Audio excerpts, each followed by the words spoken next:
कहते हैं कि तंत्र विद्या दो तरह के इंसानों को बर्बाद करती है। एक वो जो मजाक मजाक में हाथ डालते हैं और दूसरे जो इसे अपना पूरा जीवन बना लेते हैं। निखिल दूसरी किस्म का था। रात का सन्नाटा फैला हुआ था। छत पर ठंडी हवा चल रही थी।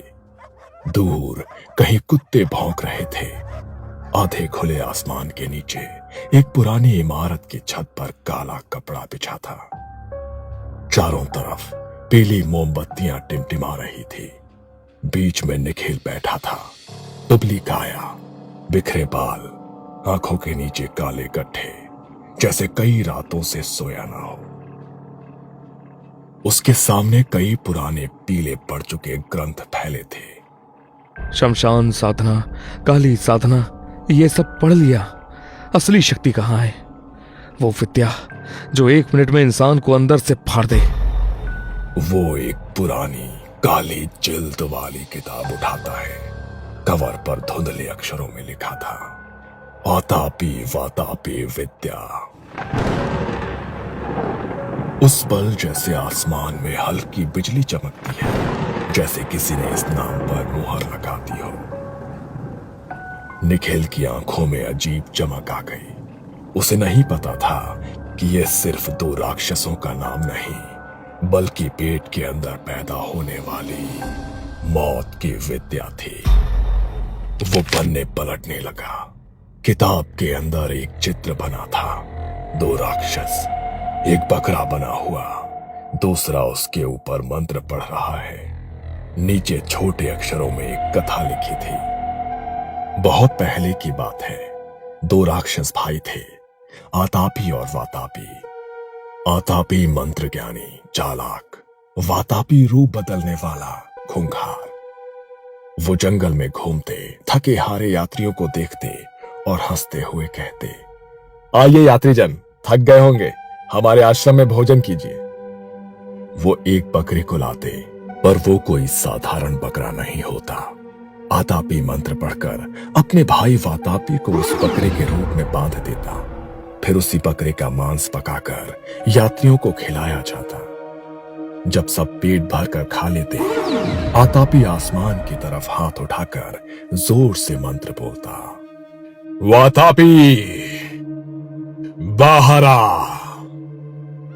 और फिर यात्रियों के पेट के अंदर से कोई भयानक ताकत जाग जाती।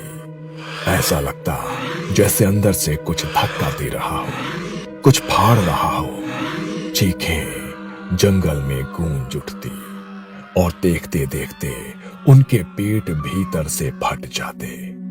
वातापी अपनी असली राक्षसी रूप में उन शवों के बीच खड़ा हंसता है। हर बार यही होता। आतापी खाना खिलाता, वातापी पेट के अंदर से मारता और दोनों भाई उनकी दौलत बांट लेते। कहानी यही खत्म नहीं होती। एक दिन उन्हीं रास्तों से महर्षि अगस्त्य गुजरे। उन्हें भी उसी तरह भोजन का निमंत्रण दिया गया। आज तो बहुत बड़ा शिकार हाथ लगा है। महर्षि अगस्त्य शांत स्वभाव से बैठे रहे। उन्होंने बिना हिचकिचाए पूरा मांस खा लिया, आंखें बंद कर ली, जैसे साधारण भोजन हो। जब वो खा चुके, आतापी वही पुराना मंत्र दोहराया, वातापी बाहर आ।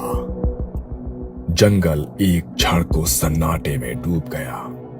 कुछ नहीं हुआ। आतापी की मुस्कान धीरे धीरे डर में बदल गई। उसी समय महर्षि अगस्त्य ने आंखें खोली और बहुत शांत पर गूंजती आवाज में कहा, तू वातापी कहलाता है, पर आज से जीर्णो भव, तू पच चुका है। महर्षि की तपस्या और दिव्य शक्ति से वातापी उनके भीतर ही भस्म हो गया। वो न बाहर आ सका, न फिर किसी को खा सका। सबने समझा वातापी की कथा यहीं समाप्त हो गई। निखिल ने यह कथा पढ़कर किताब बंद कर दी। उसके होठों पर हल्की मुस्कान आ गई। तो ये विद्या पेट के अंदर काम करती है, अंदर से मारती है। कितनी कितनी खूबसूरत मौत है। किताब के अगले पन्ने पर एक नया शब्द चमक रहा था, सूक्ष्म वातापी। कलयुग में शरीर नाजुक है पर लालच उतना ही मजबूत। जो वातापी विद्या सीखेगा वो बिना किसी हथियार के सिर्फ भोजन के जरिए लोगों को मार सकेगा। अब किसी राक्षस को बकरे में बदलने की जरूरत नहीं, अब बस भूखे इंसान चाहिए। निखिल की सांसें तेज होने लगी। लोग तो खुद चलकर आएंगे मंदिर में प्रसाद के बहाने। कुछ दिनों बाद सुबह के समय कस्बे के पुराने मंदिर के बाहर मेला सा माहौल था। घंटियां बज रही थी, लोग दर्शन के लिए लाइन में खड़े थे। मंदिर के गेट के पास एक नया स्टॉल लगा था। निखिल भोग प्रसाद सेवा, मुफ्त खिचड़ी हलवा। भूखे प्यासे थके हारे लोग लाइन में लगकर वही प्रसाद ले रहे थे। निखिल मुस्कुराते हुए कटोरों में खिचड़ी परोस रहा था। जब भी कोई कटोरा उसकी तरफ आता वो उसमें थोड़ा सा काला चूर्ण छिड़क देता और मन ही मन कुछ बुदबुदाता। जितने कौर उतने घाव, जो भी ये खाए उसमें मेरा बतापी बस जाए। अरे भैया, पूरा दिन गाड़ी चलाता हूँ, पेट खाली था। भगवान आपका भला करे, अच्छा किया मुफ्त प्रसाद रख दिया। राजू ने बिना सोचे 2 बड़े कौर मुंह में डाल लिए। उसे क्या पता था कि वो खाना नहीं, एक अदृश्य राक्षस निगल चुका था। उसी रात बस डिपो के पीछे सुनसान कोने में राजू जमीन पर बैठा था। उसका चेहरा पीला पड़ चुका था। ये कैसी जलन है? खिचड़ी में क्या डाला था? उसने अपने पेट पर हाथ रखा। अचानक उसे लगा जैसे पेट के अंदर कुछ सरक रहा है, जैसे कोई चीज त्वचा को अंदर से ठेल रही हो। उसका सांस लेना मुश्किल हो गया। तो कोई है? पेट फट रहा है, बचाओ! उसकी चीख सुनने वाला वहां कोई नहीं था। कुछ ही देर में सब खत्म हो गया। सुबह उसकी लाश मिली। पेट के अंदरूनी हिस्से से जैसे जोरदार दबाव पड़ा हो, पर बाहर कोई हथियार का निशान नहीं। शहर के शमशान घाट पर राजू की चिता तैयार हो चुकी थी। कुछ लोग फुसफुसा रहे थे कि मौत अजीब थी। डॉक्टर भी कुछ समझ नहीं पाए। भीड़ से थोड़ा दूर एक साधारण सा आदमी बैठा था। सादा धोती कुर्ता, चेहरे पर शांति, आंखों में अजीब गहराई। लोग उसे मुनि अगस्त कहते थे। पंडित शेखर धीरे से उसके पास आए। अगस्त जी, यह कैसी मौत है? कोई जहरीली चीज भी नहीं मिली, कोई निशान नहीं, पर पेट ऐसे जैसे अंदर से कुछ फटा हो। अगस्त ने दूर से ही शरीर को देखा, फिर अपनी आंखें आधी बंद कर ली, जैसे किसी अदृश्य चीज को महसूस कर रहे हो। अंदर से जो खाता है उसे बाहर कोई नहीं देख पाता पंडित जी। उनके भीतर कहीं बहुत पुरानी याद की हल्की छाया जाग रही थी। आतापी, वातापी और महर्षि अगस्त्य। उधर निखिल की रातें और भी अंधेरी हो चुकी थी। वो छत पर बैठकर प्रसाद बांटने के बाद हर मौत की खबर सुनता और किताब के सामने आकर मुस्कुराता। 2 सफल प्रयोग। अब अगला कदम संयुक्त वातापी, एक साथ कई शरीरों में घुसने वाला। तभी उसके अपने पेट में हल्का दर्द उठा। वो चौंक गया। उसे ऐसा लगा जैसे किसी ने उसके कान में बिल्कुल पास आकर फुसफुसाया हो, जो तूने जगाया है, अब वो तुझे भी खाना चाहता है। उसने घबरा कर पीछे मुड़कर देखा। कुछ नहीं था, सिर्फ दीवार पर अपनी ही लंबी छाया। पर कुछ पल के लिए उसकी छाया के पेट वाले हिस्से में अजीब सी हलचल दिखी। फिर सब कुछ सामान्य हो गया। अब निखिल की योजना और बड़ी हो चुकी थी। मंदिर में घोषणा हुई, आज रात तीर्थ यात्रा के लिए बस निकलेगी। सभी यात्रियों के लिए भोजन और प्रसाद की व्यवस्था निखिल करेगा। ये सुनकर निखिल के चेहरे पर वही चमक आई जो पहली बार किताब देखते समय आई थी। रात होने पर बस स्टैंड पर भीड़ जमा थी। सबको पैकेट में हलवा पूड़ी दी जा रही थी। हर पैकेट के अंदर वही काला चूर्ण। बस चल पड़ी। अंदर लोग हंस बोल रहे थे। बच्चों की हंसी, बुजुर्गों की बातें, बीच बीच में भजन की आवाज। धीरे धीरे सबने खाना शुरू किया। निखिल बीच की सीट पर बैठा, आंखें बंद कर मन ही मन अपने मंत्र दोहरा रहा था। जितने निवाले उतने शरीर, वातापी जाग और बाहर आ। अचानक बस में बैठे कई लोगों के पेट में एक साथ गहरी असामान्य गुड़गुड़ की आवाज आने लगी। किसी बच्चे ने रोना शुरू कर दिया। एक बुजुर्ग अपना सिर पकड़कर झुक गए। कुछ यात्रियों के चेहरों पर बेचैनी साफ दिखने लगी। पहली बार सूक्ष्म वातापी ने एक साथ इतने शरीरों में खुद को फैलाया था। उसी समय सड़क के बीचों बीच आगे एक आदमी दिखा, मुनि अगस्त। बस के सामने खड़े होकर उन्होंने अपना हाथ उठा लिया। ड्राइवर घबरा गया और जोर से ब्रेक लगा दिए। बस झटके से रुकी। अरे बाबा जी, जान लेनी है क्या? बस रुकी तो सभी लोग हिल गए। कई लोग पेट पकड़कर कराहने लगे। निखिल ने खिड़की से बाहर झांक कर देखा। सड़क पर खड़े मुनि अगस्त सीधे उसकी तरफ देख रहे थे। उनकी आंखों में कोई डर नहीं था, सिर्फ पहचान थी, जैसे वो बहुत पहले से उसे जानते हो। कितने शरीरों में कितनी भूख भरोगे निखिल? बस के भीतर सन्नाटा छा गया। कुछ यात्रियों ने हैरानी से निखिल को देखा, कुछ बाहर खड़े साधु को। सबको बस इतना महसूस हो रहा था कि उनकी सांसें भर रही है। पेट के अंदर कुछ गड़बड़ है। लोग बस से उतरने लगे। सड़क के किनारे सभी जमीन पर बैठ गए। कोई कराह रहा था, कोई पानी मांग रहा था। निखिल बाहर आया और क्रोध से भरकर बोला, तुम कौन होते हो बीच में आने वाले? ये मेरी साधना है, मेरी विद्या, आतापी बतापी विद्या। इसके सामने किसी ऋषि की पुरानी कहानी नहीं चलती। कहानी नहीं, इतिहास है, जिसे तुम्हारे जैसे लोग दोबारा दोहराना चाहते हैं। पर याद रखो, वातापी को पहले भी बचाया गया था और आज फिर बचाया जाएगा। यात्रियों के पेट की आवाजें और तेज होने लगी। कुछ लोग दर्द से चीखने लगे। वातापी, सबके अंदर से बाहर आ। ऐसा लगा जैसे हवा अचानक भारी हो गई हो। कई यात्रियों के मुंह से हल्का सा काला धुआं निकलकर ऊपर की तरफ उठने लगा।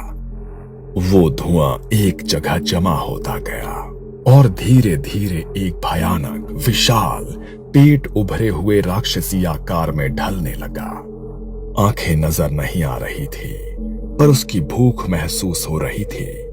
वो धुआं राक्षस सड़क के ऊपर मंडरा रहा था। उसके भीतर से पतली पतली काली लताएं निकलकर यात्रियों के पेट की ओर लौटती दिख रही थी, जैसे उनके अंदर बाहर के बीच कोई अदृश्य डोर बंधी हो। ये सूक्ष्म वातापी का रूप था, जो अब एक साथ कई लोगों के पेट से जुड़ा हुआ था। मुनि अगस्त ने सड़क की मिट्टी की एक चुटकी उठाई, अपने अंगूठे को हल्का सा काटकर उस मिट्टी पर अपने खून की एक बूंद टपका दी और फिर आंखें बंद कर ली। हे यज्ञनी, जिसे इन शरीरों ने निगला, उसे मैं स्वयं ग्रहण करता हूं। वातापी, तू फिर से मेरे अंदर आ। ये कहते हुए धुएं की काली लताएं यात्रियों से हटकर अब अगस्त की तरफ मुड़ने लगी। ऐसा लग रहा था जैसे वो राक्षसी धुआं उन्हें निगलने की कोशिश कर रहा हो। तो तुम क्या कर रहे हो? वो तुम्हें भी फाड़ देगा। अगस्त का शरीर कांपा। उनके पेट के आसपास हल्का फुलाव दिखा, जैसे भीतर कोई संघर्ष चल रहा हो, पर उनकी आंखों में अजीब सी शांति थी। उन्होंने आंखें खोलकर उस धुएं की आकृति को घूरते हुए ऊंची आवाज में कहा, वातापी, जीर्णो भव, दूसरी बार भी तुझे हजम कर लिया गया है। जैसे ही उनके शब्द पूरे हुए, धुएं के उस राक्षसी रूप में दरारें पड़ने लगी। वो बिखरने लगा। उसके भीतर की काली लताएं टूट टूट कर अलग हो गई। यात्रियों के पेट की आवाजें अचानक थम गई। लोग वहीं जमीन पर गिर गए, हांफते हुए पर जिंदा। धुआं छोटे छोटे टुकड़ों में बिखर कर नीचे गिरा और सड़क की मिट्टी में समा गया, जैसे जमीन ने उसे अपने अंदर खींच लिया हो। निखिल घुटनों के बल बैठ गया। डर और सदमे से उसकी आंखें फैली हुई थी। ये कैसे? मैंने तो सिर्फ किताब से मंत्र पढ़े थे। मैं तो उसे जिंदा कर रहा था, पर वो तो मुझे नहीं खाने लगा था। तू सोच रहा था तू वातापी को इस्तेमाल कर रहा है, पर असल में वो तुझे धीरे धीरे खा रहा था निखिल। तूने जितने लोगों को खिलाया, हर प्रयोग में तेरी आत्मा का थोड़ा थोड़ा हिस्सा भी उसी से बंधता गया। निखिल का चेहरा पीला पड़ने लग गया। उसका शरीर ठंडा होने लगा। उसकी आंखें बोझिल हो गईं। अचानक उसके अपने पेट में एक आखिरी तेज झटका हुआ। उसने चीखने की कोशिश की, पर उसके गले की आवाज नहीं निकली। वो वहीं सड़क पर गिर पड़ा। सड़क की लाइट की पीली रोशनी में ऐसा लग रहा था जैसे उसकी देह के पीछे पड़ी छाया का पेट वाला हिस्सा धीरे धीरे धुंधला हो रहा हो, जैसे किसी ने उसकी परछाई के अंदर से कुछ खा लिया हो। लोग धीरे धीरे संभलने लगे। कुछ यात्रियों ने कांपते हाथों से अगस्त के पैर छू लिए। बाबा, ये सब क्या था? भूख कहानियों की भी होती है और राक्षसों की भी। समस्या तब शुरू होती है जब इंसान दोनों को बिना समझे अपने अंदर भरना शुरू कर देता है। सुबह होते होते सड़क सामान्य हो चुकी थी। वाहन चलने लगे। लोग अपने अपने काम पर जाने लगे। सिर्फ सड़क के किनारे एक छोटा सा चबूतरा बन गया, जहां कुछ लोग चुपचाप हाथ जोड़कर खड़े हो जाते थे, बिना जाने कि वहां क्या हुआ था। मुनि अगस्त भीड़ में खो गए। किसी ने ये नहीं पूछा कि वो कहां से आए थे और कहां जा रहे हैं। उसी रात निखिल की पुरानी छत पर हवा थोड़ा ज्यादा ठंडी थी। किताब अब भी वहीं पड़ी थी जहां निखिल उसे छोड़कर गया था। धीरे धीरे उसके पन्ने खुद ब खुद हिलने लगे, जैसे कोई अदृश्य हाथ उसे पलट रहा हो। कवर पर लिखा नाम आतापी वातापी विद्या धीरे धीरे धुंधला पड़ने लगा, जैसे कोई उसे मिटा रहा हो। आखिरी पन्ने के कोने पर हल्के से शब्द जैसे उभर आए, भूख कभी सच में नहीं मरती। फिर सब शांत हो गया। तो ये थी कहानी कलयुग के निखिल की और उस प्राचीन वातापी की, जिसे एक बार महर्षि अगस्त ने और आज के समय में मुनि अगस्त ने पेट के अंदर ही खत्म कर दिया। शायद ऐसी कथाएं हमें बस ये याद दिलाने आती हैं कि हर ज्ञान, हर विद्या सबसे पहले हमारे इरादों को परखती है। अगर आपको ऐसी माइथो हॉरर कहानियां पसंद है